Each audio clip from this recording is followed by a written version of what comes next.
Guys, মেয়েটা সমুদ্রয় অতিরিক্ত swimming করার ফলে মেয়েটার পায়ে একদম ইনফেকশান হয়ে গেছে। তো আমি ফার্স্ট পুজটা বার করে টিস্যু দিয়ে মুছে দিলাম। তারপরে আমার যে পায়ের ভিতরে গর্তগুলো হয়েছিল সেইগুলোকে আমি টেনে টেনে বার করে দিচ্ছি।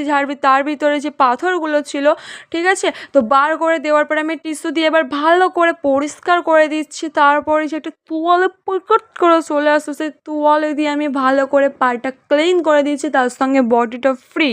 তো পায়ে যে হনুমানের মতো লোম ছিল সেইগুলো আমি একদম ছেঁচে দিচ্ছি।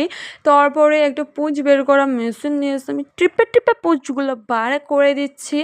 দেওয়ার পরে আমি একটা মলম নিয়ে আসলাম। নিয়ে আসার পরে মেয়েটার যে ক্ষত হয়েছিল সেই ক্ষতর মধ্যে আমি দিয়ে পরিষ্কার করে দিলাম। তারপরে একটা তুলোতে মেডিসিন লাগিয়ে ঘষাঘষি করে লাগিয়ে দিলাম।